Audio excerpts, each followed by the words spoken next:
الحمد لله نحمده ونستعينه ونستغفره ونؤمن به ونتوكل عليه ونعوذ بالله من شرور أنفسنا ومن سيئات أعمالنا من يهده الله فلا مضل له ومن يضلله فلا هادي له ونشهد أن لا إله إلا الله وحده لا شريك له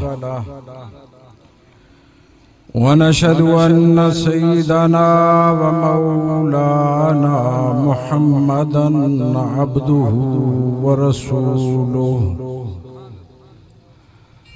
صلى الله تعالى عليه وعلى آله وصحبه وسلم أما بعد أعوذ بالله من الشيطان الرجيم بسم الله الرحمن الرحيم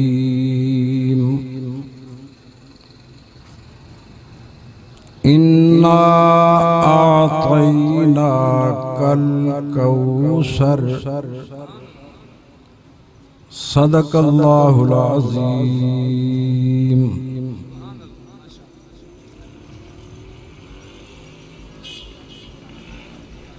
جناب صدر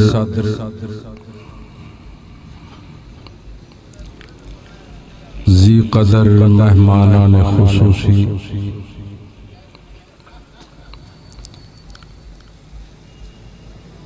اور میرے ڈسٹرکٹ ڈیرہ غازی خان کے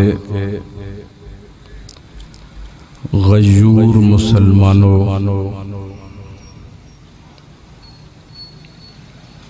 میرے بزرگوں، میرے بھائیوں،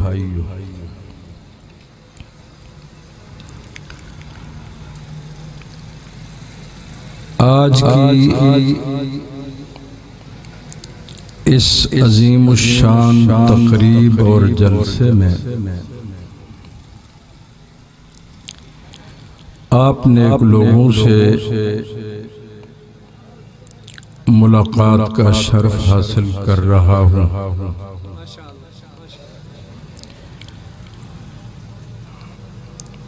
آپ سے دعا کی درخواست ہے کہ آپ میرے حق میں دعا فرمائیں۔ میں آپ کے سامنے کلمات حق بیان کر سکوں، اور میں دعا کرتا ہوں کہ اللہ تعالی ہم سب کو دین حق پر عمل کرنے کی توفیق عطا فرمائے۔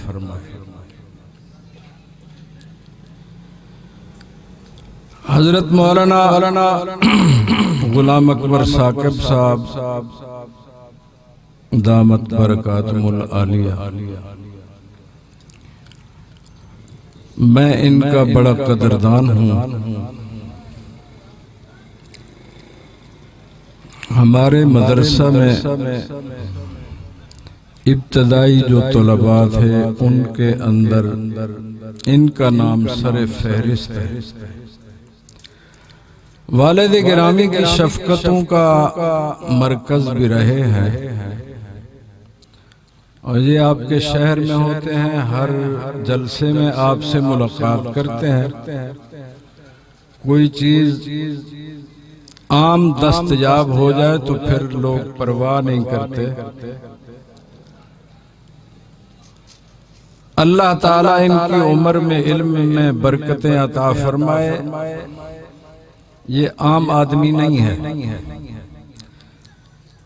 ایک لفظ اگر کہوں آج تک آپ کو کسی نے نہ بتایا ہو، ان کی ہمارے مدرسے میں جنات سے لڑائی ہوئی تھی، اللہ نے ان کو فتح دی تھی، اس لڑائی کا میں چشمدید گواہ ہوں۔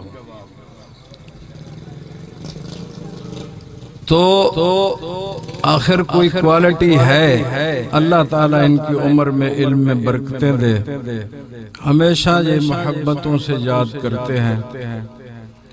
اور حضرت قاضی صاحب تشریف فرما ہے، ان کی حضرت والد گرامی سے محبتیں عقیدتیں ایسی ہیں کہ میں ان کو سلام عقیدت پیش کرتا ہوں، اللہ تعالیٰ ان کا سایہ تا دیر قائم فرمائے۔ جمعیت علماء اسلام کے اکابرین یہاں تشریف لائے ہوئے ہیں۔ بہرحال سب سے میں دعا کی درخواست کروں گا، میں تو کچھ نہیں ہوں،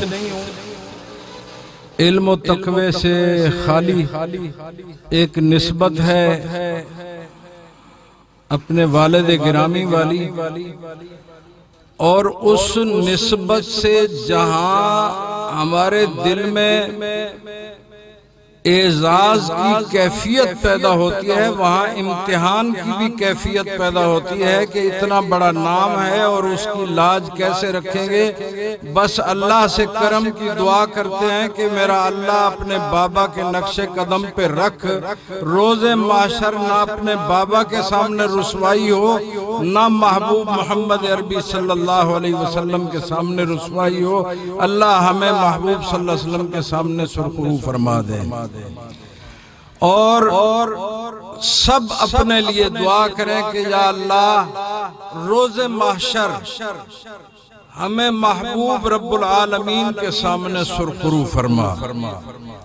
سارے حضرات ذوق سے درود شریف پڑھیں، میں آپ سے کچھ گفتگو کروں گا، اور طالب علمانہ انداز میں میری گفتگو ہوتی ہے، لیکن اس میں صرف اتنی بات ضرور ہے کہ آپ حضرات کچھ ذوق کا مظاہرہ ضرور فرمائیں کہ آپ جاگتے ہوئے نظر آئیں۔ اس کا جو ایکو ہے یار وہ بند کر دیں۔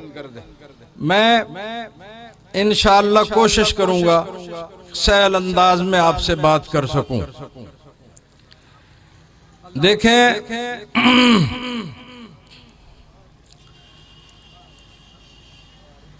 خاتم الانبیاء، امام الانبیاء، ختم الرسل حضرت محمد مصطفیٰ صلی اللہ علیہ وسلم نے جب اعلان نبوت فرمایا،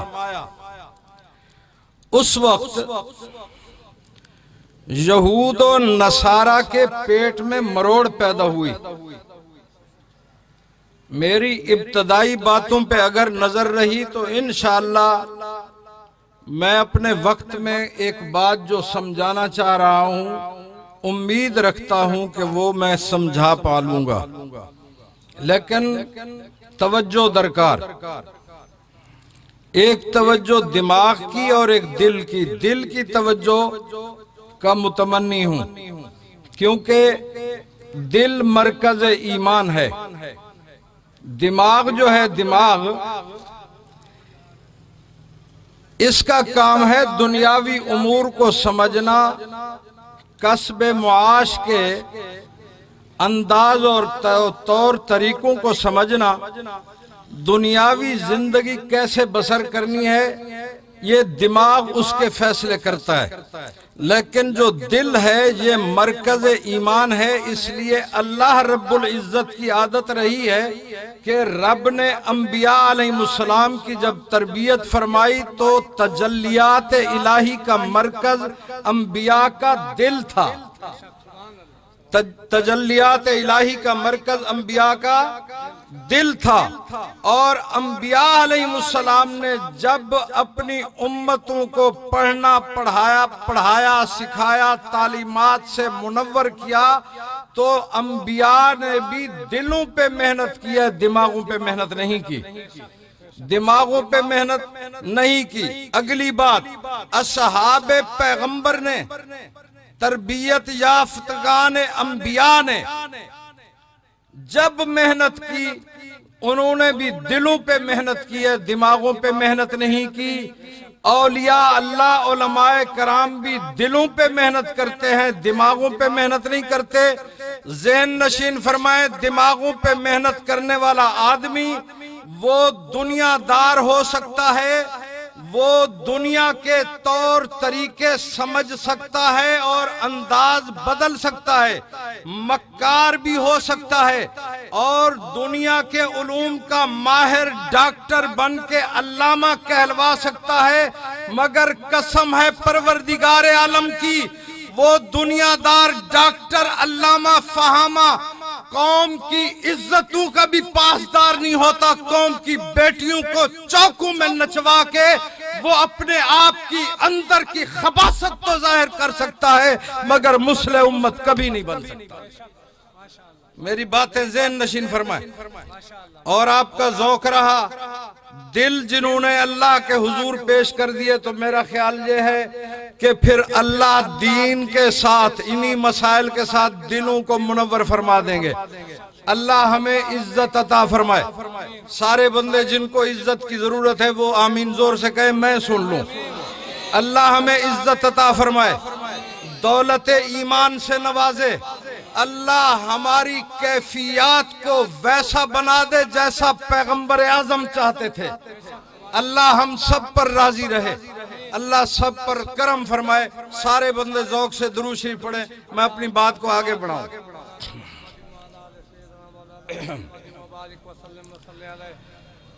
حضرات گرامی،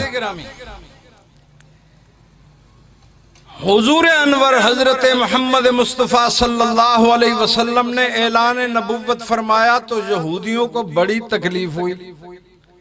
کیوں؟ اس کی بنیادی وجہ یہ تھی، یہودی یہ اپنے آپ کو اللہ تعالیٰ کی لاڈلی قوم سمجھتے تھے، جن کے لیے اللہ نے آسمانوں سے دعوت بھیجی، اور یہ وہ لوگ ہیں جو حضرت موسیٰ علیہ السلام سے الٹے سیدھے سوالات کرتے تھے اور فرمائشیں کرتے تھے۔ وقت نہیں ہے میں ساری تفصیل ادھر جاؤں، میں مسئلہ ایک سمجھا رہا ہوں، آپ اس بات کو سمجھیں تاکہ میں اپنی منزل تک پہنچ سکوں۔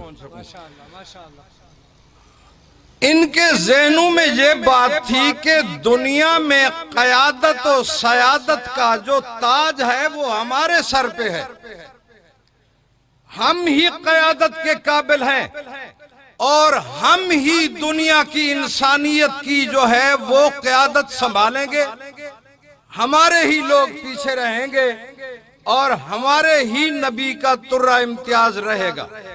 پہلے تو میرے ایمان کی بات یہ ہے کہ نبی سارے سچے، ہر نبی سچا، ہر نبی سچا۔ دو عہدے ایسے ہیں جو کبھی ختم نہیں ہوتے، دو عہدے ایسے ہیں جو کبھی ختم نہیں ہوتے۔ ذہن نشین فرمائے، دنیا کا ہر عہدہ عارضی ہے۔ کوئی آدمی اگر صدر بن جائے، ملک کا صدر بن جائے، اس کی مدت ملازمت ہے 5 سال، وہ 5 سال پورے کرے گا، ریٹائرمنٹ ہو جائے گی، وہ مسند صدارت سے اتر جائے گا۔ کوئی آدمی وزیر اعظم بن جائے، مدت ہے 5 سال، وہ 5 سال تک رہے گا، اس کے بعد دوسرا انتخاب ہوگا، دوسرا وزیر اعظم آئے گا۔ سمجھنا، ان تمام عہدوں پہ صدر ہو، وزیر اعظم ہو، کوئی گورنر ہو، یا کوئی وفاقی یا صوبائی وزیر ہو، یا اس کے علاوہ بیوروکریسی کے اندر دیکھ لیا جائے، کوئی آدمی سیکٹری لیول کا آدمی ہے، سیکٹری ہو، کمشنر ہو، ڈپٹی کمشنر ہو، کوئی ڈی پی او ہو، ان عہدوں پہ فائز ہو، کوئی انسپیکٹر ہو، ان کی مدت ملازمت ہے 25 سال، یا عمر کی مدت ہے 60 سال۔ 60 سال بعد انہوں نے ریٹائر ہونا ہے، اس سے زیادہ ملازمت میں رہ نہیں سکتے۔ دوسری صورت یہ ہے کہ مدت ملازمت ابھی باقی تھی، لیکن ایک مجبوری غالب آئی کہ بیماری کی وجہ سے کوئی آدمی انفٹ ہو گیا، عہدے سے اتر گیا۔ تیسری بات، تیسری قوت وہ یہ ہے کہ کوئی دوسری قوت غالب آئی تو اس عہدے سے سبق دوش ہونا پڑا۔ معزول ہونا پڑا، اترنا پڑا۔ جیسے آپ نے پچھلے دنوں دیکھا عدلیہ نے اپنا ڈنڈا، اپنا ہتھوڑا مارا، وزیر اعظم اپنا ٹنور پورا نہیں کر سکا، اتر گیا، دوسرا آ گیا، دوسرے کے لیے بھی پتہ نہیں ہے۔ میں سیاسی بات نہیں کر رہا، مگر ایک مسئلہ سمجھا رہا ہوں، مسئلہ سمجھنا۔ دنیا کے ہر عہدے پر تین چیزیں غالب، یا مدت ملازمت غالب، یا بیماری غالب، یا تیسری کوئی قوت غالب، مگر دو عہدے ایسے ہیں جن پہ یہ تینوں قوتیں اثر انداز نہیں ہو سکتی۔ نہ مدت ملازمت ہے، نہ کوئی دوسری قوت ہے، نہ بیماری ہے۔ وہ دو عہدے، پہلا عہدہ ہے مقام نبوت، دوسرا عہدہ ہے مقام صحابیت۔ جسے اللہ اپنا نبی بنا دے، وہ نبی اگر بن گیا، سننا میرا عقیدہ، میرے اکابر علماء دیوبند کا عقیدہ ہے، جو نبی بن گیا وہ نبی ماں کے پیٹ میں تھا، نبی تھا، عالم ارواح سے آیا، نبی بن کے آیا، ماں کے پیٹ میں نبی تھا، ماں کی جھولی میں نبی تھا، بچپن میں نبی تھا، لڑکپن میں نبی تھا، جوانی چڑھ گیا تو نبی تھا، اور نبی نبی ہے، بوڑھا ہو گیا نبی تھا، اس دنیا سے رخصت ہوا، عالم برزخ میں نبی ہے، عالم حشر میں نبی ہوگا، عالم جنت ہوگا۔ انبیاء اپنی مسندوں پہ فائز ہوں گے۔ نبوت کبھی کھینچی نہیں جا سکتی، معزولی نہیں ہو سکتی، نبی کبھی نبوت کے عہدے سے ہٹایا نہیں جا سکتا، ریٹائرمنٹ نہیں ہو سکتی، کوئی قوت غالب نہیں آ سکتی۔ نبی بیمار پڑ جائے، نبی ہے، نبی اس دنیا سے چلا جائے، نبی ہے۔ نبوت کا مقام کبھی ختم نہیں ہوتا۔ جیسے نبی کا مرتبہ و مقام محفوظ ہے، ایسے ہر صحابی کا مرتبہ مقام محفوظ ہے۔ جسے پیغمبر نے ابو بکر بنا دیا، صدیق بنا دیا، وہ صدیق دنیا میں صدیق ہے، عالم برزخ میں صدیق ہے، عالم حشر میں صدیق ہے، عالم جنت میں بھی مقام صدیقیت پہ فائز ہے۔ نعرہ تکبیر، عظمت تاجدار ختم نبوت، عظمت اصحاب رسول، عظمت سیدنا صدیق اکبر، صاحبزادہ مولانا عمر فاروق توسوی۔ ماشاءاللہ ماشاءاللہ۔ اللہ پر رحمت فرمائے۔ کچھ جاگتے ہو مجھے لگتا ہے، اور اگر جاگ پڑے تو انشاءاللہ مجھے علم تقوی کا تو بالکل ذرہ بھر بھی اس کے متعلق میرے اندر غرور نہیں ہے۔ اللہ مجھے عاجزی سے، انکساری سے ٹائم گزروا دے اور اپنی رضا کے ساتھ رکھے، بس میرے لیے یہی خوش بختی ہے۔ مگر ایک بات بتا دوں، انشاءاللہ میرے اللہ کو منظور آپ کا ساتھ رہا تو صبح کی نماز میں جہاں پڑھواؤں گا آپ کو، لیکن مجھے لگتا نہیں ابو حماد کوئی مجھے چلنے دے۔ محبتیں تو کرتا ہے مگر بس وہ ٹائم کی کرتا ہے۔ خیر، خون توسوی ہے جو دوڑ رہا ہے، اس کے اثرات ضرور ہیں، ٹھیک ہے۔ اگلی بات، اس لیے میں نے اپنا پہلے آپ کے سامنے عقیدہ رکھا ہے کہ ہمارا عقیدہ کیا ہے۔ باتیں میری آپ کو سمجھ آ رہی ہیں نا؟ فل سمجھ آ رہی ہیں؟ انشاءاللہ آگے چلتے چلیں گے۔ جب یہودیت کو مروڑ اٹھا نا، ان کے مروڑ میں صرف یہی ایک بات تھی کہ قیادت کے لائق ہم، سیادت ہماری، اور اگر محمد الرسول اللہ کی نبوت چل پڑی اور امت بن گئی تو یہ قیادت کا تاج اس کے سر پہ چلا جائے گا۔ ہم کہاں جائیں گے؟ ہم کہاں جائیں گے؟ میں نے کہا تم نے اگر میرے محمد، میرے آقا، میرے مدنی کی نبوت کو قبول کر لیا تو فابہا، ورنہ تم جہنم جاؤ گے۔ کہاں جائیں گے؟ جہنم جائیں گے نا۔ ٹھیک ہے، بس راستہ یہی ہے، ایک راستہ۔ اللہ نے فرما دیا الیوم اکملت لکم دینکم واتممت علیکم نعمتی ورضیت لکم الاسلام دینا۔ رب نے فرما دیا بس میرا دین یہاں مکمل ہوا ہے، یہاں۔ اب جہاں دین والی نعمت مکمل ہوئی ہے، انسانیت کے لیے پیغام ہے، آ جاؤ اسی مکمل دین میں، پوری انسانیت کے لیے۔ یا ایھا الناس اعبدوا ربکم الذی خلقکم والذین من قبلکم۔ اللہ نے پوری انسانیت کو بلایا ہے جہاں، ایک قوم کو نہیں۔ حضرت موسیٰ علیہ السلام کی قوم تھی تو اللہ فرما رہے تھے یا بنی اسرائیل اذکروا نعمتی التی، او اسرائیلیو، او بنو اسرائیل۔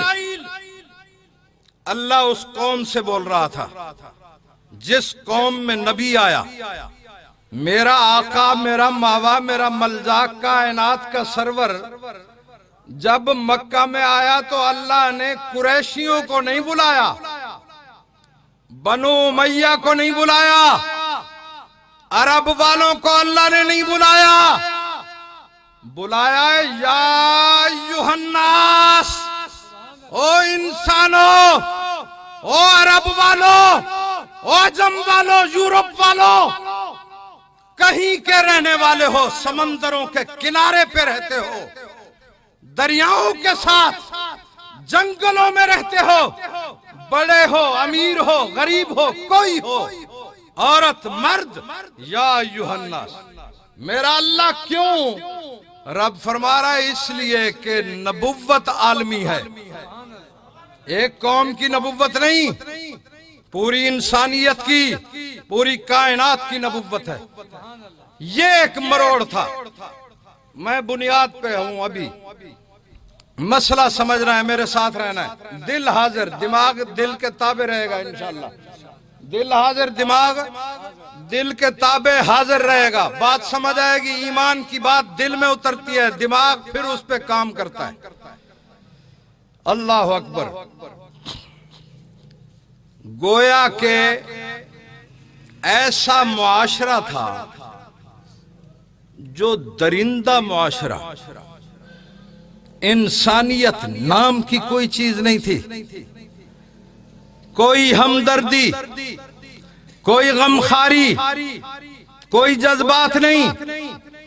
بیٹیوں کو زندہ دفن کرنے والے چوک میں بیٹھ کے سینہ چوڑا کر کے دوستوں میں تذکرے کرتے کہ آج بیٹی کو زندہ دفن کر دیا میں نے، چیخ رہی تھی، پکار رہی تھی، میں نے ایک نہیں سنی، بس میں نے اپنے گھر کی لاج رکھی ہے۔ میاں ایسے درندہ صفت لوگ، ایسے اجڈ، ایسے گوار، ایسے لوگ، اور ان میں پیغمبر اعظم نے اعلان فرمایا اور اللہ نے اسی انسانیت کو بلایا، یا ایھا الناس اعبدوا ربکم الذی خلقکم۔ رب فرما رہا ہے او انسانو، او انسانو، پوری انسانیت کو آوازہ، پوری انسانیت کو، مشرق و مغرب، شمال و جنوب، پوری انسانیت کو رب بلا رہا ہے۔ میرا پیغمبر آ گیا ہے، تم میرے دروازے پہ آؤ، میرے دروازے پہ۔ کیوں؟ میں تمہیں پیدا کرنے والا، اور صرف تمہیں نہیں، تم سے پہلوں کو بھی میں پیدا کرنے والا، میرے دروازے پہ آؤ۔ اور اللہ کون ہے؟ کون ہے جو تیری توحید کے رنگ ڈھنگ سکھائے؟ اللہ فرما رہا ہے هو الذی بعث فی الأمیین، هو الذی بعث فی الأمیین رسولا منہم۔ آپ کو یہاں ایک لفظ آ گیا ہے، اس کے متعلق بھی تھوڑا عرض کروں گا۔ اللہ فرما رہا ہے میں نے ایک پیغمبر بھیجا جو امی ہے، امی۔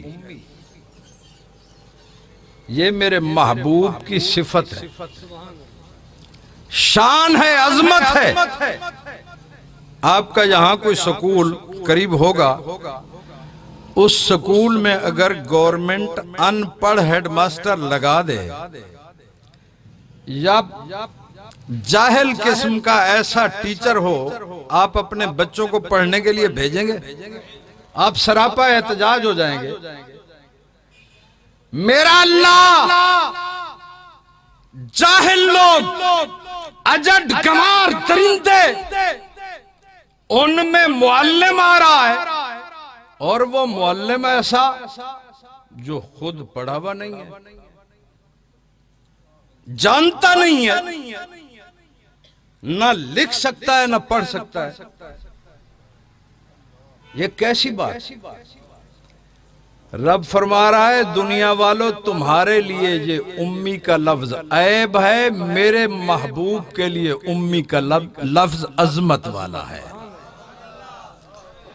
کیوں؟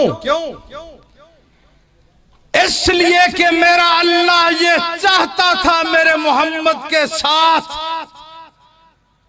اگر استادی کا لفظ آئے تو میں رب کا نام آئے۔ مکے والوں تمہارے شہر میں کوئی معلم نہیں، تمہارے شہر میں کوئی ادارہ نہیں ہے۔ اگر کسی کا بیٹا جج بن جائے، ڈپٹی کمشنر بن جائے، لوگ کہتے ہیں کہ فلاں آدمی کا ہمارا محلے دار ہے، اس کا بیٹا جج بن گیا، لوگ کہتے ہیں ہاں یار بڑی بات ہے، باپ نے پیسہ خرچ کیا ہے، پوری توجہ دی ہے۔ ایک دوست کہتا ہے بیٹا بھی تو لائق تھا، اس نے باپ کا پیسہ ضائع نہیں کیا۔ ہاں وہ کہتا ہے یہ بات بھی درست ہے۔ تیسرا آدمی کہتا ہے اس کا معلم استاد وہ بھی بڑا باکمال تھا، جس نے پتھر کو ہیرا بنایا۔ سمجھ رہے ہیں میری بات؟ اور پھر چوتھا بندہ بیٹھا ہے، وہ کہتا ہے جہاں معلم اعلیٰ ہے، باپ بھی محبت والا ہے، لڑکا بھی لائق ہے، وہاں ادارہ بھی قابل تعریف ہے۔ رب فرما رہا ہے ہاں ایک بندہ منصب پہ جائے تو 4 کی تم تعریف کرو، اور جو ختم نبوت کا تاج پہنے کل تم یہ کہو پڑھانے والا فلاں معلم تھا، اس کے پاس پڑھنے والے بڑے بڑے عہدوں پہ گئے، اور یہ اگر ختم نبوت کے منصب پہ گیا ہے، پڑھانے والے کا کمال ہے۔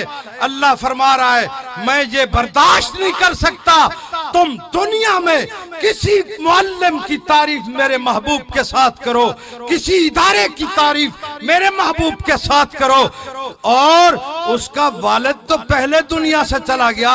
میں رب ہوں جو یتیم کو در یتیم بنانے والا، اور میں رب ہوں جسے ختم نبوت کا تاج پہنا کے بھیج رہا ہوں۔ اس پہ میں نے علم کی کتاب بھیجی ہے، تم وہ دیکھو الف لام میم ذالکل کتاب لا ریب فیہ، اس پہ اترنے والی کتاب بے عیب ہے، میرا محمد بھی بے عیب ہے۔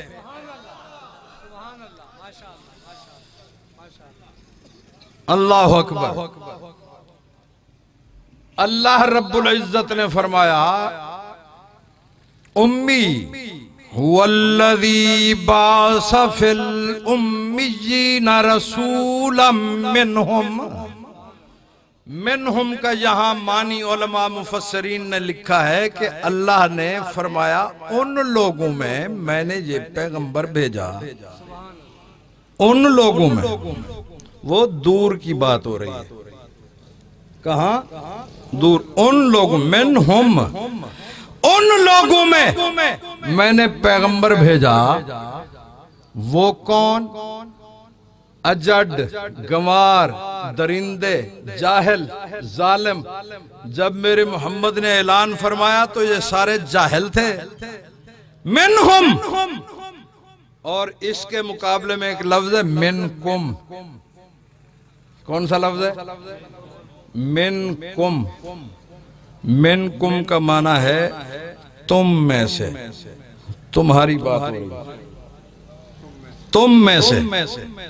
اور ایک لفظ ہے منی، کیا لفظ ہے؟ منی۔ اور ایک لفظ ہے من ہو، من ہو، من ہو مانی اس سے، ایک کی طرف اشارہ ہے، اس سے، منی مجھ سے۔ یا ایھا الذین آمنوا اطیعوا اللہ واطیعوا الرسول واولی الامر منکم، اولی الامر منکم۔ اللہ فرما رہا ہے او صحابہ کی طرف، یہ اس وقت اشارہ تھا، کس کی طرف اشارہ ہے؟ منہم اشارہ ہے ان کی طرف، منکم اشارہ یہاں ہے۔ یا ایھا الذین آمنوا، میرا اللہ، یہ ایمان والے کون ہیں؟ رب فرما رہا ہے میرے پیغمبر کے قریب بیٹھنے والا ابو بکر ایمان والا، عمر ایمان والا، عثمان ایمان والا، علی ایمان والا، طلحہ ایمان والا، زبیر ایمان والا، بلال ایمان والا، سلمان ایمان والا، میرے پیغمبر کے گرد بیٹھنے والے سارے ستارے ایمان والے۔ ستارے کبھی کبھی بھی گمراہ نہ ہوتے ہیں نہ گمراہ کرتے ہیں۔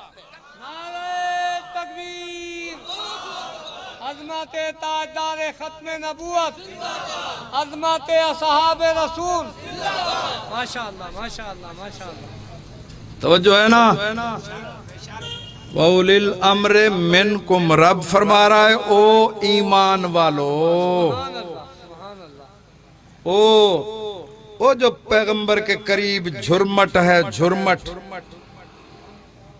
جھرمٹ کو رات کے اندھیرے میں جہاں یہ روشنیاں نہ ہوں، آدمی آسمان پہ نظر کرے، اندھیرا گھپ اندھیرا ہو، چاند چمک رہا ہوتا ہے اور پھر ستارے ہوتے ہیں اردا گرد، ان ستاروں کو کہتے ہیں جھرمٹ۔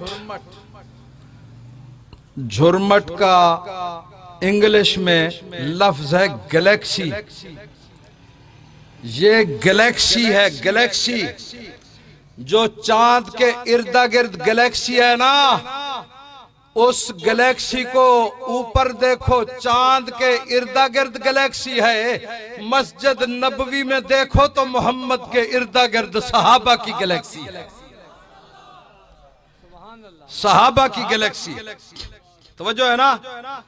اور یہ گلیکسی، یہ روشن ستارے، یہ روشن ستارے، توجہ فرمائیں، اللہ رب العزت نے مرتبہ عطا فرمائے۔ رب فرما رہا ہے یا ایھا الذین آمنوا، او ایماندار لوگو، یعنی ان کے ایمان کے اوپر مہر کون لگا رہا ہے؟ اللہ۔ او ایماندار لوگو، میرا اللہ ہمیں بلا رہا ہے، یا ایھا الذین آمنوا۔ صحابہ کہتے ہیں یا اللہ لبیک، کیا حکم ہے؟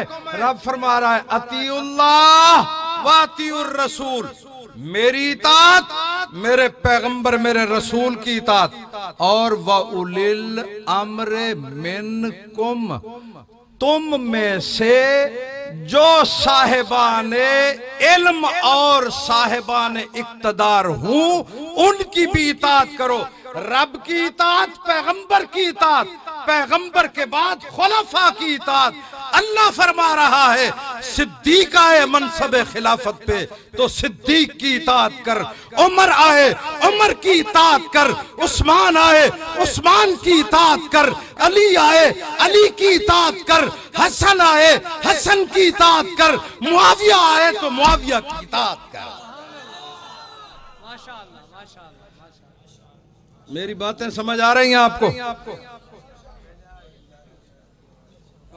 حسین منی وانا من الحسین، حسین منی، چار لفظ میں نے پڑھے ہیں نا، چار لفظ میں جہاں بس مختصر ان کی تھوڑی تھوڑی تشریح کر کے میں اپنے موضوع کی طرف پھر جاؤں گا۔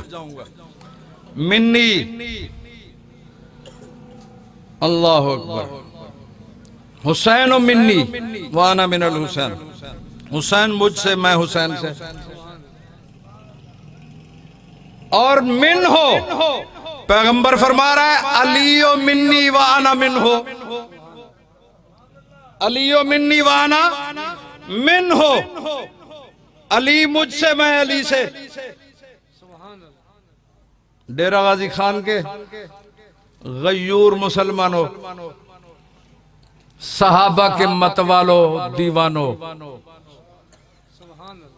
میں توسوی کا بیٹا بول رہا ہوں.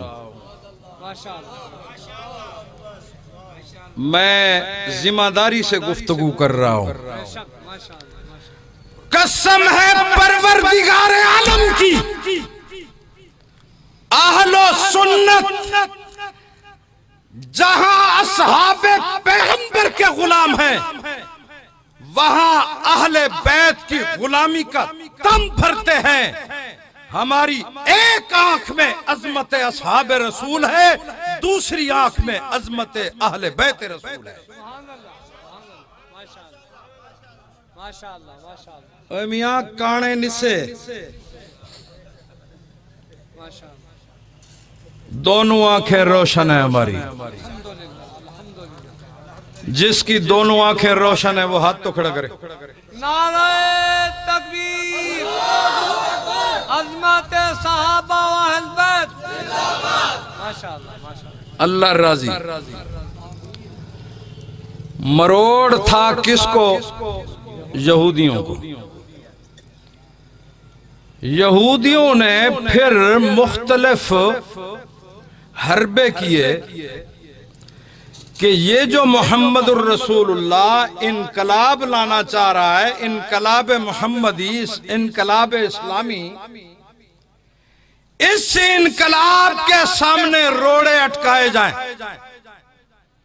یہودیوں نے جگہ جگہ روڑے اٹکائے، سازشیں کی. اور یہودی پہلے دن سے سازشی قوم ہے. انہوں نے اپنے پیغمبر کے خلاف سازشیں کی ہیں تو یہ مسلمانوں کے خلاف کیسے نہ کرتے؟ بات سمجھ آ رہی ہے؟ انہوں نے سازشیں کی. ہر وقت جنگیں ہوئی تو ان جنگوں کے اندر سازشیں یہودیت کی تھیں، اور یہی تھے پش کرنے والے، یہی تھے ایڈ دینے والے، یہی تھے، انہی کے نمائندے تھے. جنگیں ہوئی ہیں. اور پھر رسول اللہ صلی اللہ علیہ وسلم کے بعد حضرت ابو بکر صدیق رضی اللہ تعالی عنہ خلیفہ بلا فصل، جانشین رسول، جب ان کا دور آیا اس وقت مسلمہ کذاب سامنے آیا. پھر منکرین زکوٰۃ آ گئے، اور یہ وہ لوگ تھے جو یہودیت کے پروردہ تھے، اور یہ اسلام کے خلاف انہوں نے طوفان بدتمیزی کھڑا کیا. اس وقت سیدنا حضرت ابو بکر صدیق رضی اللہ تعالی عنہ نے کمر باندھی اور تنہا لڑنے کو تیار ہو گئے. حضرت عمر رضی اللہ تعالی عنہ جو پیغمبر کی دعا کا ثمر ہے، حضرت عمر جیسا انسان اس وقت پریشانی کے عالم میں اٹھا، حضرت ابو بکر صدیق کے سامنے حاضر ہوا، عرض کرنے لگا، جانشین پیغمبر، ہم بہت کمزور ہیں، وصال نبوت کا صدمہ ہمارے اوپر ہے، اور اس کے بعد یہ منکرین زکوٰۃ، مسلمہ کذاب، ختم نبوت پر ڈاکہ ڈالنے والا، جس کے پاس بڑی فورس ہے، اور ہم ابھی سنبھلے نہیں ہیں، کیا بنے گا؟ حضرت ابو بکر صدیق نے ایمانی غیرت سے حضرت عمر کو فرمایا عمر قسم ہے پروردگار عالم کی کہ میرا ساتھ کوئی بھی نہ دے اور میں تنہا عرب کے اندر باقی ابو بکر رہ جاؤں، قسم ہے پروردگار عالم کی میں ابو بکر دیکھتا رہوں کہ میرے پیغمبر کے نبوت اور منصب کے دروازے پہ کوئی لعین و بدبخت ٹھوکر مار رہا ہے۔ قسم ہے اس پیدا کرنے والے کی ابو بکر مر سکتا ہے، جسم کی بوٹیاں کروا سکتا ہے، غدار نبوت کو برداشت نہیں کر سکتا۔ تاج و تخت ختم نبوت، تاج و تخت ختم نبوت، عظمت سیدنا صدیق اکبر، ماشاءاللہ ماشاءاللہ۔ اور حضرت عمر رضی اللہ تعالیٰ عنہ جو اسلام کا عظیم فاتح ہے، اسلام کا عظیم فاتح، جس کا نام آج بھی کفر کے دل پہ ضرب رکھتا ہے، توجہ ہے نا؟ قسم ہے پروردگار کی میں ایسی مسند پہ بیٹھا ہوں، اکابرین میرے ساتھ بیٹھے ہیں، میں اپنی کیفیت بیان کر رہا ہوں، اپنی کیفیت۔ میرا نام ہے عمر فاروق، کبھی کبھی تو میں خود اس نام پہ مچل جاتا ہوں کہ میرا دامن ہر چیز سے خالی ہو، شاید میرا رب اس نام کی لاج ضرور رکھے گا، اور میری مغفرت کے لیے یہی کافی ہے۔ اور میں نے تجربہ کیا ہے کئی دفعہ، کہیں دفاتر میں، کہیں سیاسی میدان میں، معاشرے میں آخر ہم رہتے ہیں، کبھی کبھی ایسے لوگ آ جاتے ہیں، میرا نام سنتے ہیں، چہرے پہ پتہ چلتا ہے کہ یہ عمر کی ضرب لگ گئی، عمر کی ضرب لگ گئی۔ نام میرا ہوتا ہے، نام تو میرا ہے نا، میرے اندر کچھ بھی نہیں ہے، مگر نام سنتے ہی آگے ضرب ایسی لگتی ہے، رنگ کالا، کالے کے اوپر نیلا، ہے نا؟ توجہ، اللہ راضی رہے۔ میاں ایسی شخصیت جس کے لیے پیغمبر نے دعائیں مانگی، جس کو اللہ نے اسلام کی عزت کے لیے بھیجا، اسلام کی عزت کے لیے بھیجا، جس کا نام کفر پر ہیبت، شوکت، دبدبا، روب، ٹھیک ہے نا، کل بھی تھا اور آج بھی پیچھے والے بھی کہہ دیں آج بھی ہے اور کل بھی رہے گا، کل بھی رہے گا۔ توجہ فرمائیں، ایسی شخصیت نے اپنی فتوحات عظمیٰ کو جب دیکھا تو فرمانے لگے قسم ہے پروردگار عالم کی، عمر کی ہر فتح کے قدم میں صدیق کی صداقت نظر آتی ہے۔ اگر ابو بکر صدیق نہ ہوتا تو شاید آج عمر نہ بنتا۔ بات سمجھ رہے ہیں کہ تمام فتوحات میں حضرت ابو بکر کا جذبہ ایمانی کارگر رہا ہے، اور جب حضرت عمر کا دور آیا، دنیا نے، ویسے تاریخ نویسوں نے تاریخ لکھتے ہوئے کہیں تو خیانت کا مظاہرہ کیا اور کہیں خیانت کے ساتھ ساتھ اپنی دشمنی اور بغض کا مظاہرہ کیا تاریخ لکھتے ہوئے۔ کیوں؟ تاریخ نویس کہتا ہے دنیا کا عظیم فاتح وہ ہے سکندر اعظم۔ کون ہے؟ سکندر اعظم، دنیا کا عظیم فاتح۔ ذرا توجہ فرمانا، آپ کی اور میری ملاقات پتہ نہیں کتنے عرصے سے ہو رہی ہے، اور آج جو بھی وقت ہے اللہ اسے قبول فرمائے۔ میں چاہوں گا کہ آپ کی دل کی حاضری آج کام کرے گی۔ عظیم فاتح سکندر اعظم جس کے متعلق لکھا کہ 11 لاکھ مربع میل پر فتح کرتا چلا گیا، شہر در شہر، ملک در ملک، زمین کا بڑا فاتح قرار دیا گیا، اسے انگریز لکھتا ہے دی گریٹ الیگزینڈر، بڑا عظیم سکندر، دی گریٹ الیگزینڈر۔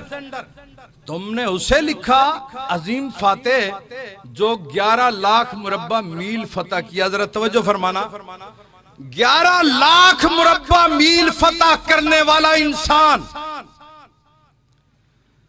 20 نسلوں سے بادشاہ آ رہا ہے، اس کے 20 نسب نامہ دیکھو، 20 بادشاہ پیچھے ہیں، اور پھر جب اس کی باری آئی 20 سال کی عمر میں مسند نشین ہوا ہے، ارسطو جیسا انسان اس کی تربیت کرتا رہا ہے، ارسطو جیسا انسان، اور بڑے بڑے تیر انداز، نیزہ باز، گھوڑ دوڑ کرنے والے بڑے ماہرین کی بڑی جماعت تھی جو اس کو سکھلاتی تھی جنگ کے گر، تو گھڑ دوڑ، نیزہ بازی اور فن کرتب کے ساتھ ساتھ طرز حکمرانی سکھلاتے رہے، اور وہ 20 سال کی عمر میں آیا، وہ سارے استاد اس کے پیچھے تھے، اس نے فتوحات کے دروازے کھولے، 11 لاکھ مربع میل کو فتح کیا۔ اس نے کہا دی گریٹ الیگزینڈر، عظیم فاتح سکندر اعظم۔ آج میں بڑے فخر سے کہتا ہوں کہ میرا عمر، آپ کا عمر، مسلمانوں کا عمر، میرے محبوب کا عمر، میاں اللہ کا عمر، اسلام کا عمر، وہ عمر ہے جس کی 20 نشستوں میں بکریاں چرانے والے لوگ تھے، 20 نسلوں میں بکریاں چرانے والے۔ اور حضرت عمر کہتے ہیں میرا باپ خطاب بڑا ہی سخت مزاج تھا، مجھے مارتا تھا، اور اونٹوں کا ریوڑ، بکریوں کا ریوڑ ایک ایسے جنگل میں مجھ سے چرواتا تھا جہاں پانی کی بوند نہیں ملتی تھی۔ میں اپنے باپ کے ڈر سے اس جنگل میں بھوکا پیاسا تڑپتا رہتا تھا، گھر کی طرف منہ نہیں کرتا تھا۔ اور جب میں مسند خلافت پہ بیٹھا تو میں ایک دفعہ اسی جنگل سے گزرا تو مجھے اپنے باپ کی سختی بھی یاد آئی، وہ جنگل بھی یاد آیا، میری آنکھوں سے آنسو برس پڑے۔ میں نے کہا او عمر تو کیا چیز ہے، 20 نشستوں سے بکریاں اور اونٹ چرانے والا، آج تیرے نام سے کیسر و کسرا ڈرتے ہیں۔ آج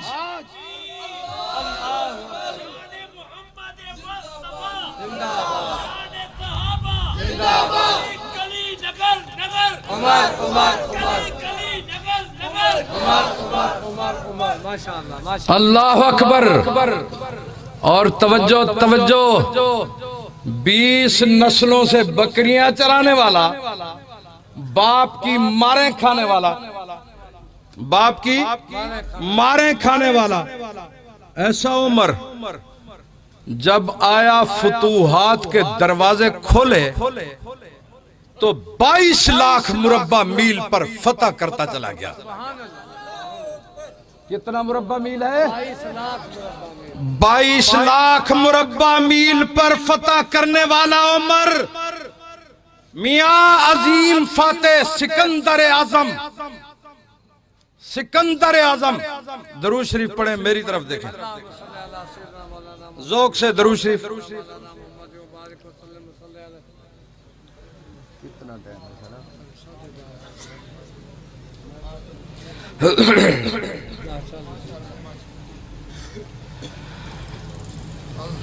عظیم سکندر اعظم نے 11 لاکھ مربع میل فتح کیا، فوج نے بغاوت کی، فوج نے جواب دیا کہ سکندر ہم اپنے وطن سے دور نہیں رہ سکتے، بڑے بڑے جرنیلوں نے علم میں بغاوت بلند کیا، سکندر کو واپسی کا راستہ اختیار کرنا پڑا، اور حضرت عمر وہ شان والا 22 لاکھ مربع میل پہ فتوحات کرتا جا رہا ہے، اور پیغمبر کی پاک باز جماعت اور وہ قافلہ مجاہدین کا حضرت عمر کی سالاری میں آگے بڑھ رہا ہے۔ اس نے کبھی بغاوت نہیں کی، کبھی یہ نہیں کہا عمر ہمیں وطن یاد آ رہا ہے۔ انہوں نے کہا عمر تو حکم کرتا چل، زمین کا جہاں خشکی کا اور خشکی کا راستہ ہے خشکی کے راستے پہ جائیں گے، جہاں پانی آئے گا گھوڑے دوڑائیں گے۔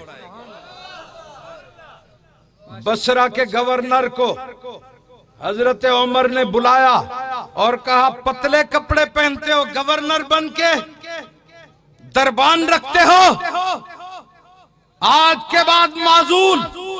بصرہ کا گورنر ہاتھ جوڑ کے کہتا ہے عمر جیسے آپ کا حکم ہو۔ فرمایا آج کے بعد عمر کا حکم ہے کہ بکری کے بالوں کا بنا ہوا جبہ زیب تن کر اور جنگل میں بیت المال کی بکریاں چرا۔ کل کا گورنر بیت المال کی بکریاں چرا رہا ہے۔ 6 مہینے گزر گئے، 6 مہینے بعد بلایا، فرمایا دماغ ٹھکانے آیا یا نہیں آیا؟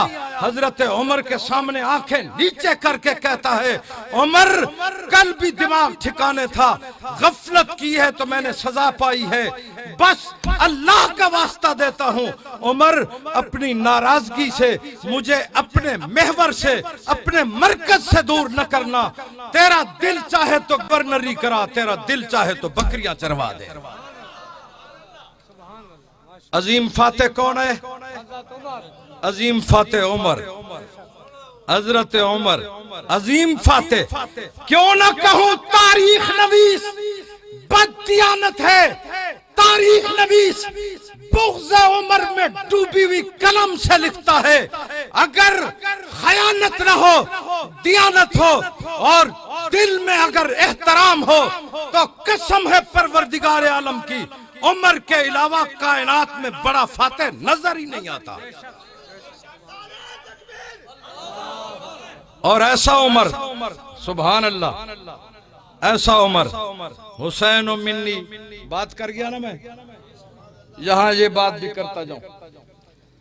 حضرت عمر گھر میں ٹہل رہے ہیں، ایسے ٹہل رہے ہیں، پھر بستر پڑا تھا، کھجور کی چھال کا بستر، وہاں جگہ بنائی، ٹیک لگا کے بیٹھے ہیں۔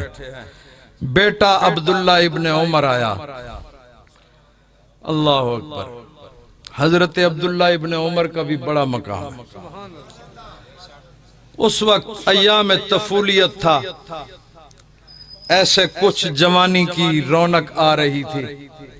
گھر میں عبداللہ ابن عمر داخل ہوا، چہرہ اترا ہوا ہے۔ حضرت عمر نے دیکھا بیٹے کی طرف اور فرمانے لگے کیا ہوا؟ عمر کا روب کیسا ہوگا؟ میرے والد گرامی علامہ عبدالستار توسوی نور اللہ مرکزہ کو جن لوگوں نے دیکھا ہے وہ سمجھتے ہیں کہ ان کی آنکھ میں کیسا روب تھا۔ آنکھ اٹھائی نہ آنکھ اٹھائی، مدینہ منورہ کا شہر تھا، اور ایک رافضی آیا والد گرامی کے سامنے کہنے لگا توسوی صاحب تو کہتا ہے نبی کی بیٹیاں 4 ہیں، مجھے تو میری کتاب میں لکھا ہوا نظر آ رہا ہے کہ بیٹی 1 ہے۔ حضرت نے ایسے آنکھ اٹھائی، فرمایا کتاب ہے تیرے پاس؟ کہنے لگا ہاں ہے۔ حضرت نے فرمایا کھول۔ بس کھولنے لگا تو ایسے سمجھ آ رہی ہے؟ جس نے دیکھا ہے سمجھ آئی ہوگی۔ اب کتاب کھلتی نہیں، پھر اس نے بڑی مشکل سے کتاب کھولی، ایسے ایسے ایسے سارے ورق پلٹ دیے، پھر ایسے ایسے ایسے سارے ورق پلٹ دیے۔ کہنے لگا ابھی تو جہاں لکھا ہوا تھا پتہ نہیں اب نظر نہیں آتا۔ میاں توسوی کا روب، وہ تو جو رفظ پہ تھا اپنی جگہ، اپنوں پہ جو تھا، ہم بیٹے تھے، بات پوچھنی ہوتی نا حضرت کے پاس جاتے، ہم دعا کرتے کہ اللہ کرے بات پوچھ سکنے کی ہمت مل جائے، ٹھیک ہے نا؟ یہ تو علامہ عبدالستار توسوی ہے، اللہ اس کی قبر کو کروڑوں رحمتوں سے بھر دے۔ میں کہتا ہوں میاں علامہ عبدالستار توسوی شان والا، عظمت والا، بلندیوں والا علامہ توسوی تیری صداقتوں کا سلام کرتا ہوں، مگر قسم ہے پروردگار عالم کی، کروڑوں علامہ عبدالستار توسوی مل جائیں، کروڑوں سید حسین احمد مدنی مل جائیں، کروڑوں مولانا قاسم نانوتوی مل جائیں، کروڑوں امام ابو حنیفہ مل جائیں، کروڑوں لوگ تقوی والے، کروڑوں جنید بغدادی مل جائیں، اور کروڑوں عبد القادر جیلانی مل جائیں، حضرت عمر کے جوتے کی خاک کا مقابلہ نہیں کر سکتے۔ بات سمجھ آ رہی ہے؟ میاں توسوی کی آنکھ سے آنکھ ملانا ہر بیٹے کا کام نہیں تھا، اور کفر تو کفر تھا، سمجھے؟ مگر عمر تھا۔ عبداللہ ابن عمر آیا، باپ نے پوچھا کیا ہے؟ بس اس وقت عبداللہ ابن عمر کی کیفیت تھی، ڈرتے ڈرتے کہا بابا آج علی کے بیٹے حسین سے میں کھیل رہا تھا اور کھیلتے کھیلتے توت کار ہو گئی، میں لڑ پڑا۔ ہے نا توجہ؟ بس توت کار ہو گئی زبانی۔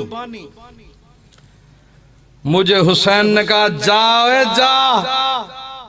اے عبداللہ ابن عمر کے بیٹے جا، شاید تجھے فخر ہو تیرا باپ کیسر و کسرا کو لرزانے والا، شاید تجھے اس بات کا فخر ہو کہ تیرے باپ کی فتوحات ہیں، جا میرے سامنے سے، تیرا باپ تو ہمارا غلام ہے، تیرا باپ ہمارا غلام ہے۔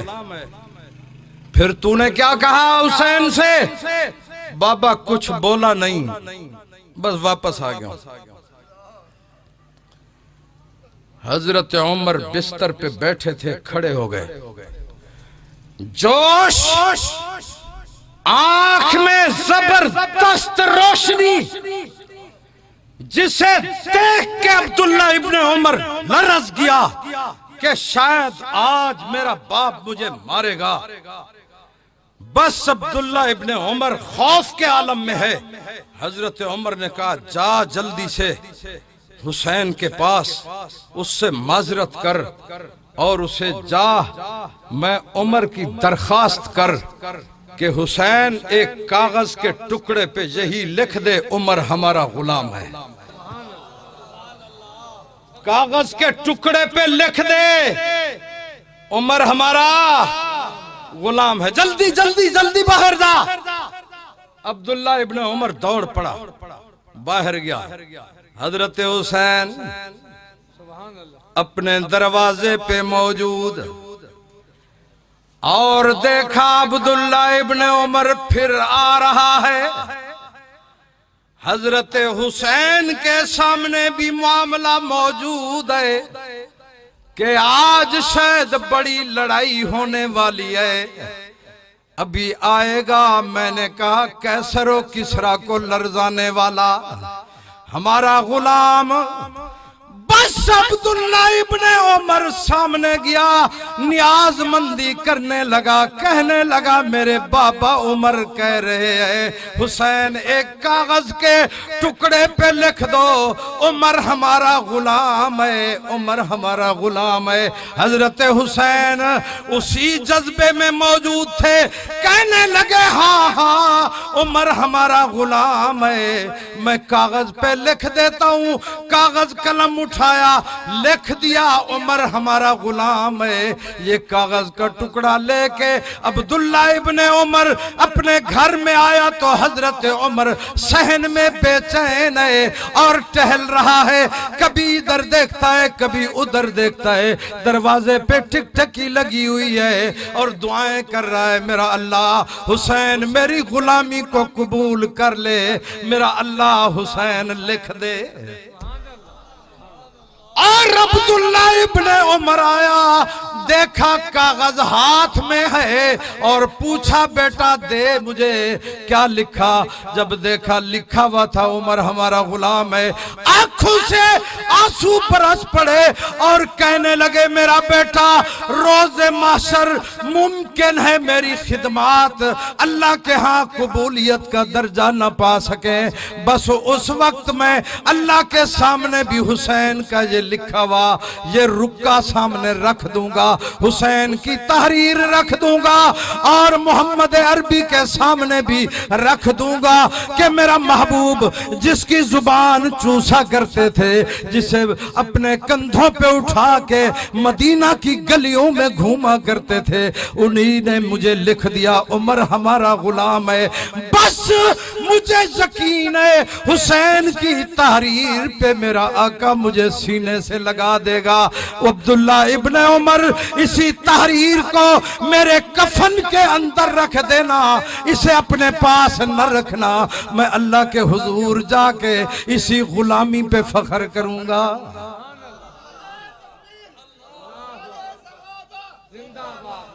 اللہ اکبر۔ اگلی بات کہہ دوں، یہودیوں کے پیٹ میں تو مروڑ تھا، ایرانیوں کو کیا ہوا؟ یہ بات سنو، آج کے بعد شاید فیصلے ہو جائیں۔ حضرت عمر کے دور میں کسرا فتح ہوا۔ کسرا بادشاہ کا بیٹا تھا یزدجرد، اس کی 3 بیٹیاں تھیں، وہ مال غنیمت کے ساتھ مدینہ منورہ آئیں اور ان 3 بیٹیوں کا فیصلہ حضرت عمر نے حضرت علی کو بلایا کہ علی میرے پاس بیٹھ، یہ بادشاہ کی 3 بیٹیاں آئی ہیں، ان کے متعلق کیا فیصلہ ہے؟ حضرت علی المرتضیٰ نے فرمایا ایک شہزادی حضرت ابو بکر صدیق کے بیٹے کے نکاح میں دے دیں اور ایک شہزادی عبداللہ ابن عمر کو دے دیں اپنے بیٹے کو، تیسری شہزادی پر آپ کا حق ہے، آپ امیر المومنین ہیں۔ حضرت عمر نے فرمایا 2 کا فیصلہ تو علی تیرا ہے اور قبول ہے، تیسرے کا فیصلہ میں کروں گا، تیسری شہزادی کا فیصلہ میں عمر کا ہے کہ یہ شہزادی شہزادہ حضرت حسین کے حق میں جائے گی۔ اس شہزادی کا ایک نام کتابوں میں آتا ہے شہربن اور دوسرا معنی آتا ہے، نام آتا ہے شہزنا۔ شہزنا کہتے ہیں عورتوں کی ملکہ۔ اب یہاں بات کرتا جاؤں، یہودیوں کو قیادت سیادت کا مروڑ تھا، ایرانیوں کے دل میں مسلمانوں کے خلاف یہ بغض تھا کہ دولت تو ہمیشہ جایا کرتی ہے چلی جاتی ہے، کوئی غم نہیں ہوتا، بیٹیاں ہمارے گھر سے چلی گئیں اور بیٹیاں بھی عمر اور عمر ہماری بیٹیوں کو بانٹ رہا ہے۔ یہی تھا وہ مسئلہ جس مسئلے پہ ایرانیوں نے حضرت عمر کے خلاف بغض باندھا کہ ہماری بیٹیوں کو بانٹنے والا عمر کون ہوتا ہے۔ عمر نے بیٹیوں کو بانٹ کے ثابت کیا عمر عمر ہوتا ہے، نبی کی دعا کا ثمر ہوتا ہے۔ بات سمجھ آ رہی ہے؟ اللہ اکبر۔ یہ بغض وہ بغض ہے جو آج تک گیا نہیں، آج تک گیا نہیں اور قیامت تک ان بیٹیوں کا درد جا سکتا نہیں۔ یہودیوں کے پیٹ میں مروڑ وہ تھا، ایرانیوں کے پیٹ میں مروڑ بیٹیوں کا ہے۔ اگلی بات یہ بھی کہہ دوں، حضرت حسین رضی اللہ تعالی عنہ کو یہ گفٹ، یہ تحفہ دینے والا عمر، اور اسی گفٹ سے اللہ نے امام زین العابدین عطا فرمایا۔ او میاں، جو امام زین العابدین کو مانتا ہے اسے حضرت عمر کا فیصلہ بھی ماننا پڑے گا، ماننا پڑے گا نا۔ عمر شان والا۔ اور توجہ فرماؤ، ہر مزان اس ایرانی نے ابو لولو فیروز اس کو تیار کیا جس نے حضرت عمر پہ آ کے حملہ کیا اور آپ شہید ہوئے۔ یہاں توجہ فرمائیں، حضرت عمر کے دور میں 22 لاکھ مربع میل اسلامی سلطنت میں شامل ہوا، اور نپولین اپنی تاریخ میں لکھتا ہے کہ عمر وہ عظیم انسان تھا، اگر عمر جیسا دوسرا عمر زمین پہ آ جاتا تو پوری زمین پہ صرف اسلام کا جھنڈا لہراتا۔ اور پھر دور آیا ہے حضرت عثمان ذو النورین کا۔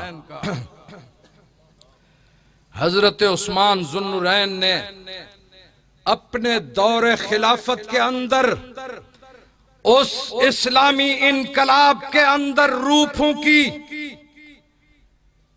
تاریخ نویس نے جہاں بڑی خیانتیں کی ہیں، اور وہ تاریخ نویس حضرت عثمان کے نقص نکالتا ہے، اسے میں کہنا چاہتا ہوں کہ عثمان وہ ہے حضرت عمر کی فتوحات کے کھلے دروازوں کو مزید وسعت دی، اور اپنے دور حکومت میں 44 لاکھ مربع میل کو فتح کیا اور اسلامی سلطنت میں شامل فرمایا ہے۔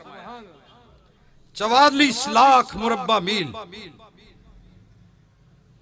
جب حضرت عثمان کا دور آیا، پھر یہودیوں نے اور مجوسیوں نے، ایرانیوں نے پھر کایا پلٹی، یہ ایک ہوئے اور انہوں نے اسلام کے خلاف نئے انداز سے پھر سازشیں شروع کی۔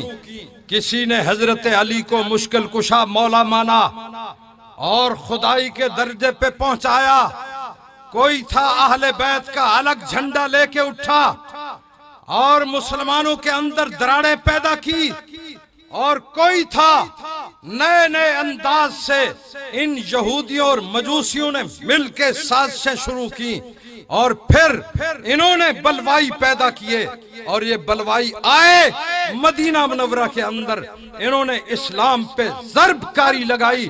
حضرت عثمان کا شہادت کا واقعہ پیش آیا۔ یہ دن تھا حضرت عثمان کی شہادت کے بعد فتوحات اسلامی پر ایسی ضرب لگی کہ فتوحات رک گئیں۔ 44 لاکھ مربع میل جو فتح تھے یہ رک گئے۔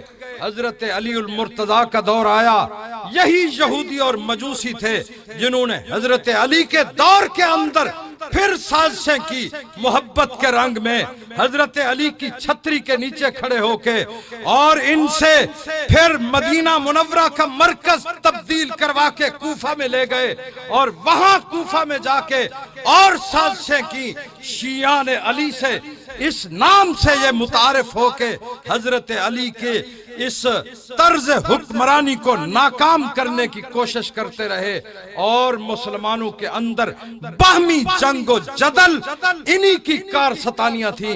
یہی یہودی اور مجوسی تھے جنہوں نے حضرت امیر معاویہ اور حضرت علی کے درمیان جنگیں کرائی ہیں۔ اس پہ وقت نہیں میں اس لمبی تفصیل پہ آؤں، میں اپنے اسی موضوع کے اندر آپ کو ایک بات کرنا چاہ رہا ہوں کہ حضرت علی کے دور کے اندر فتوحات رکی، پھر حضرت حسن کا دور آیا۔ جب حضرت حسن کا دور آیا، حضرت حسن دیکھ رہے تھے کہ میرے باپ کے ساتھ کون وفادار ہے اور کون لوگ ہیں جو میرے باپ کے بھی غدار ہیں، اسلام کے بھی غدار ہیں۔ حضرت حسن نے پھر اپنی فراست سے اور پیغمبر کی دعاؤں سے فیصلہ کیا کہ قیادت و سیادت کا حقدار حضرت امیر معاویہ ہے، اور دو گروپوں کو آپ نے ملایا، نبی کی دعا کو سچ ثابت کر دکھایا، اور دونوں مل گئے۔ حضرت حسن اور حضرت حسین نے اپنے بابا کی مسجد کوفہ کی مسجد میں منبر پہ جمعہ کے دن حضرت امیر معاویہ کے ہاتھ پر ہاتھ رکھا اور بیعت فرمائی. بیعت جب کی اس میں کچھ تھے وہ شیعان علی والے، وہ کھڑے ہوئے. حضرت حسن نے کہا تم میرے بھائی حسین سے زیادہ زیرک ہو؟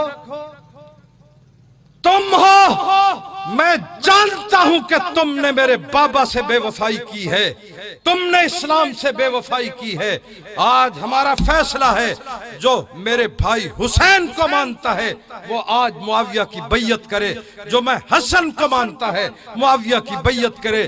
حضرت معاویہ کی بیعت جوک در جوک ہوئی اور میں بڑے ببانگے دہل، بڑی جرت اور بڑی ہمت، بڑی صداقتوں کے ساتھ آج ڈیرہ غازی خان کے اس چوک میں اعلان اور چیلنج کر رہا ہوں کہ حضرت امیر معاویہ 20 سال تک برابر منصب خلافت پہ فائز رہے.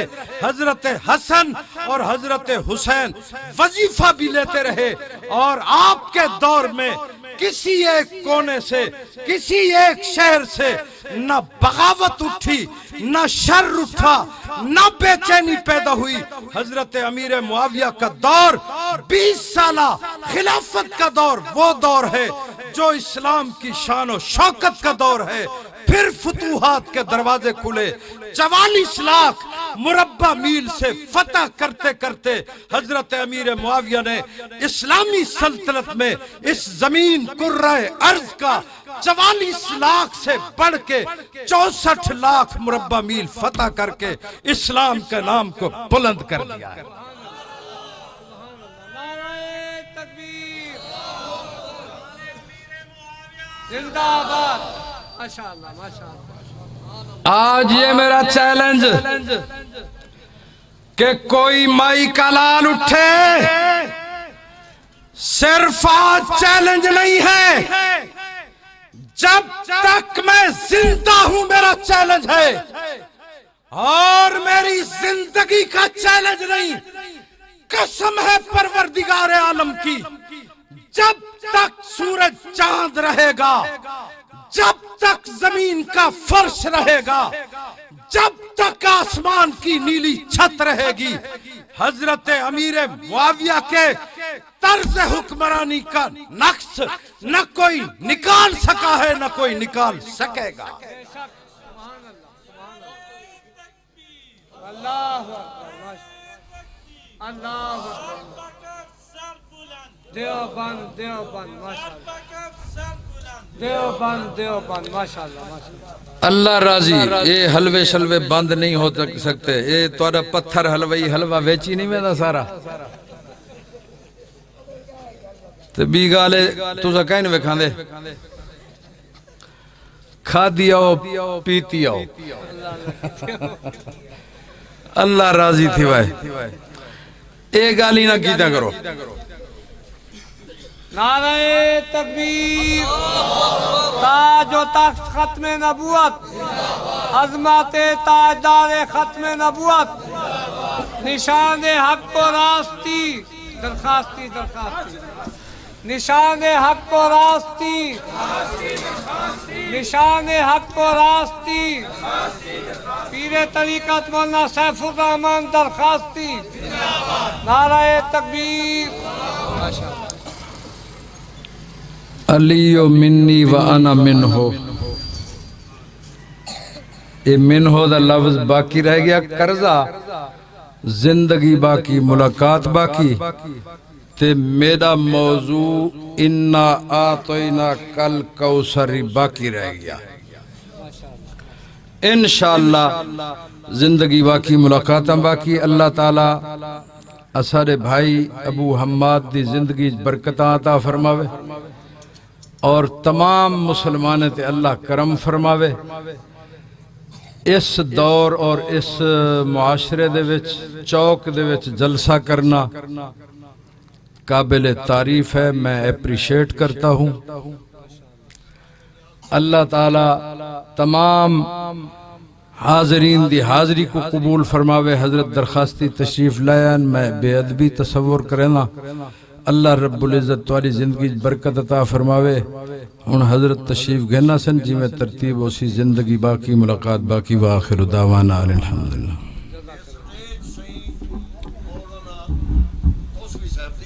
بے شک بے شک بے شک انہیں جی اللہ تعالیٰ کو بخشے اللہ بخشے اسا انہیں جو ہیں دا تذکرہ کیتے تھی